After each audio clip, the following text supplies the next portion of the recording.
မင်္ဂလာပါအခု2026ကမ္ဘာဖလားရဲ့အုပ်စု G မှာပရိသတ်တွေလက်မလွတ်တမ်းစောင့်ကြည့်ရမယ့်ထိပ်တိုက်တွေ့ဆုံမှုကြီးတစ်ခုကတော့အာဂျင်တီးနားနဲ့ဩစတြီးယားတို့ရဲ့ပွဲစဉ်ပဲဖြစ်ပါတယ်ဒီနှစ်သင်းလုံးကပထမပွဲတွေမှာ3ဂိုးစီသွင်းပြီးခြေစွမ်းပြထားကြတာမို့အခုပွဲကအုပ်စုပထမနေရာအတွက်တကယ်ကိုအကျိတ်အနယ်ရှိမဲ့ပွဲကောင်းတစ်ပွဲဖြစ်လာမှာသိချပါတယ်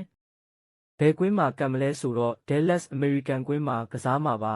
NFL ရဲ့ Dallas Cowboys အိမ်ကွင်းဖြစ်ပြီးလူ8000ကျော်ဆန်းတဲ့ကမ္ဘာအကြီးဆုံးကွင်းတွေထဲကတစ်ခုပါဒီပွဲအတွက်သုံးသက်ချက်နဲ့ခံမှန်းချက်လေးတွေကိုအတူတူကြည့်ရအောင်အာဂျင်တီးနားရဲ့လက်ရှိအခြေအနေကတော့ပထမပွဲမှာအယ်ဂျီးရီးယားကို3ဂိုးပြတ်နဲ့အနိုင်ယူပြီးအုပ်စုထိပ်ဆုံးမှာနေရာယူထားပါတယ်အသက်အရွယ်ကကဏ္ဍတစ်ခုမျှသာဆိုတာကိုသက်သေပြနေတဲ့အသင်းကောင်းဆောင်လီယွန်နဲ့မက်ဆီကလည်းဟက်ထရစ်သွင်းပြီးပုံစံကောင်းအပြည့်ရနေတာကပြိုင်ဘက်တွေအတွက်တုံ့လုပ်စရာပါမက်ဆီတင်မကပဲဂျူလီယန်Alvarez Lautaro Martinez တို့လိုထက်မြက်တဲ့တိုက်စစ်အင်အားစုတွေနဲ့ပွဲကိုစိတ်ကြိုက်ထိန်းချုပ်ဖို့ကြိုးစားလာမှာဖြစ်ပါတယ်အသင်းရဲ့ကစားသမားစုဖွဲ့မှုအတွေ့အကြုံနဲ့ဖိအားတံကိုကင်တွယ်နိုင်စွမ်းကတော့လက်ရှိချန်ပီယံPPတိတိတတ်တာကိုအသာစီးရနေပါတယ်အခုအာဂျင်တီးနားနဲ့ဩစတြီးယားပွဲရဲ့တရားဝင်ကစားသမား11ယောက်လူစရင်းကတော့ပွဲမစခင်တနာရီလောက်မှထွက်လို့ရှိလို့အခုချိန်မှာအတိအကျမသိရသေးဘူးဒါပေမဲ့လက်ရှိနီးပြတွေရဲ့ကစားပုံအရခံမှန်းရတာကတော့အာဂျင်တီးနားကအသုံးအများဆုံးဖြစ်တဲ့ဖိုး3-3နဲ့ကစားကွက်ကိုဖွင့်နိုင်နေတယ်။အာဂျင်တီးနားရဲ့လူစရင်းကိုတစ်ချက်ကြည့်လိုက်ရအောင်ဂိုးသမားကတော့လက်စွမ်းပြနေတဲ့မာတီနက်စ်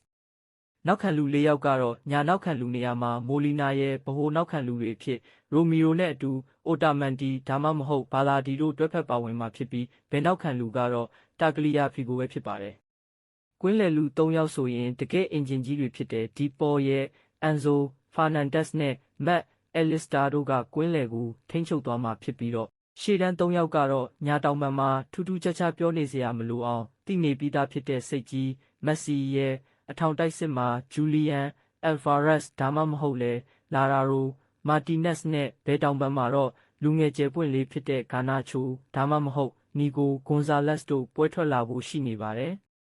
လူစရင်းကတော့ဖျားတောင်တစရာပဲဩစတြီးယားရဲ့ကစားကွက်ပုံစံကတော့4-2-3-1ဖြစ်ပါတယ်။ပွဲထွက်လူစရင်းမှာဆိုရင်တော့ဂိုးသမားပန့်စ်နောက်ခံလူ၄ယောက်ပေါ့ရှ်ဒန်ဆိုလီယန်ဟန်နဲ့ပိုပါ။ကွင်းလယ်ခံစစ်2ယောက်ဆိုင်ဝတ်နဲ့လိုင်မာတို့ကကွင်းလယ်အဖြစ်ပါဝင်မှာဖြစ်ပြီးကွင်းလယ်တိုက်စစ်3ယောက်စာပစ်စာဘာကတ်နာနဲ့ရှက်မစ်တို့ကတိုက်စစ်ကိုပံ့ပိုးပေးမှာပါ